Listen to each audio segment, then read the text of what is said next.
sendiri atau seperti apa sih Bu? Ya, dari kasus ini yang datang ke KPAI itu pengacaranya Bu Ami ya, tanggal 29 Januari 2024. Nah, pengacara tersebut menyampaikan bahwa mereka perlu pendampingan untuk mengambil anaknya Bu Ami. Nah, untuk kasus ini memang dari pengacaranya tidak memasukkan ke dalam pengaduan KPAI, mereka hanya berkonsultasi saja. Nah, adapun informasi yang kami dapat itu hanya dari selembar laporan pengacara kepada Polda Metro Jaya. Nah, di dalam laporan tersebut itu disampaikan bahwa Bu Ami mengadukan telapor terkait pasal penghapusan kekerasan dalam rumah tangga dan juga perlindungan anak pasal 76B ya, terkait penelantaran dan perlakuan salah terhadap anak. Mereka datang pada tanggal 29 Januari 2024 ya. Oke, diwakilkan oleh pengacara berarti ya? Iya. Oke, dan minta perlindungan untuk anaknya kembali gitu ya Bu? Berkonsultasi terkait pendampingan ya.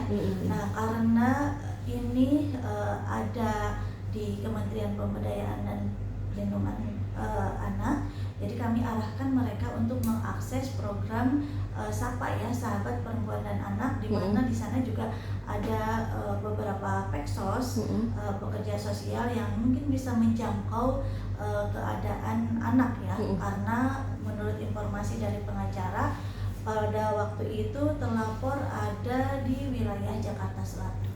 Nah, tapi seperti apa Bu? Ya, kalau KPAI sesuai dengan tusinya kami adalah pengawasan. Nah, layanan ini berada di kepolisian dan juga UPTD. Nah, tapi dalam konteks kasus Bu Emi ini adalah warga negara asing, artinya untuk koordinasinya ada di tingkat kementerian. Nah, tentunya ini Kementerian Pemberdayaan Perempuan dan Perlindungan Anak, karena di sana di SAPA 129 itu layanan bagi perempuan korban kekerasan yang memerlukan koordinasi lintas nasional ataupun lintas internasional. Nah, gitu. Iya.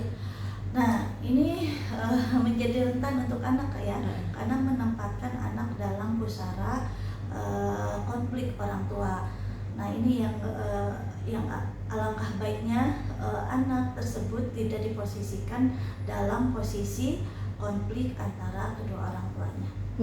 Melihatnya Usia 12 tahun itu memungkinkan untuk dicuci otak, karena kalau kita lihat ya secara relasi, ini ada relasi kuasa ya, di mana relasi kuasa antara ayahnya dan anaknya tentu ini juga memiliki pengaruh tersendiri untuk bagaimana anak memiliki cara pandang kepada ibunya yang emang secara posisi juga berada di luar ya. Kalau ayahnya tentu dekat, artinya secara kelekatan, secara komunikasi juga lebih intens. Tentunya ini juga bisa mempengaruhi anak tersebut. Ya, ini kan kalau dilihat dari sisi usia udah 12 tahun, artinya secara keinginan untuk menyampaikan itu bisa disampaikan. Nah, kalau melihat dengan kasus-kasus yang sudah ada, bahwa keterpisahan anak dengan salah satu orang tua itu bisa menyebabkan gitu ya, kerenggangan, baik dari sisi psikologisnya ataupun dari sisi-sisi yang lainnya.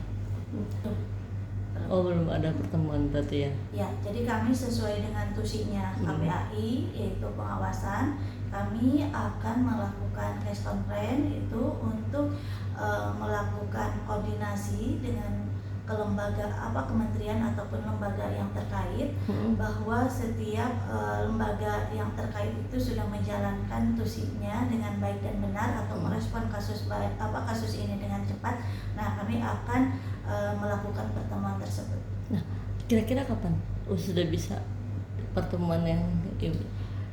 Sudah kami agendakan dalam minggu ini.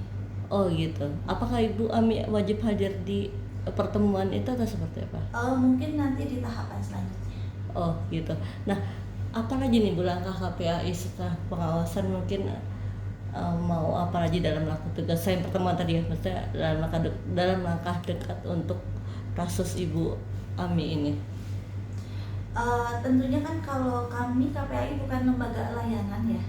Jadi yang melakukan itu adalah sesuai dengan tusinya lembaga-lembaga layanan. Nah dalam kasus ini lembaga layanan ini ada di Kemen PPA ya, ada di SAPA 129, juga ada di kepolisian karena kasus ini masuk laporan di kepolisian. Terakhir, Bu, nanti kalau misalnya mungkin anaknya sudah bisa bertemu KPAI, ada pendampingan khusus nggak sih, harus mungkin dari psikolog atau bimbingan khusus nanti kalau seandainya ada pertemuan antara KPAI dan anak-anaknya Bu Ami tersebut? Ya, sebetulnya ini nggak mesti KPAI ya, tapi seperti yang saya sampaikan KPAI bukan lembaga penyedia layanan, tapi KPAI melakukan pengawasan sejauh mana lembaga-lembaga layanan memberikan pelayanan kepada warga. Nah tentunya ini menjadi perhatian bagi kami, nanti di dalam case complaint itu disesuaikan dengan tusinya masing-masing. Kementerian Pemberdayaan Perempuan dan Perlindungan Anak itu seperti apa menghadapi kasus ini, kemudian Kementerian Sosial dan sebagainya. Nah kami memonitor perkembangan dari kasus ini. Oke, terima kasih.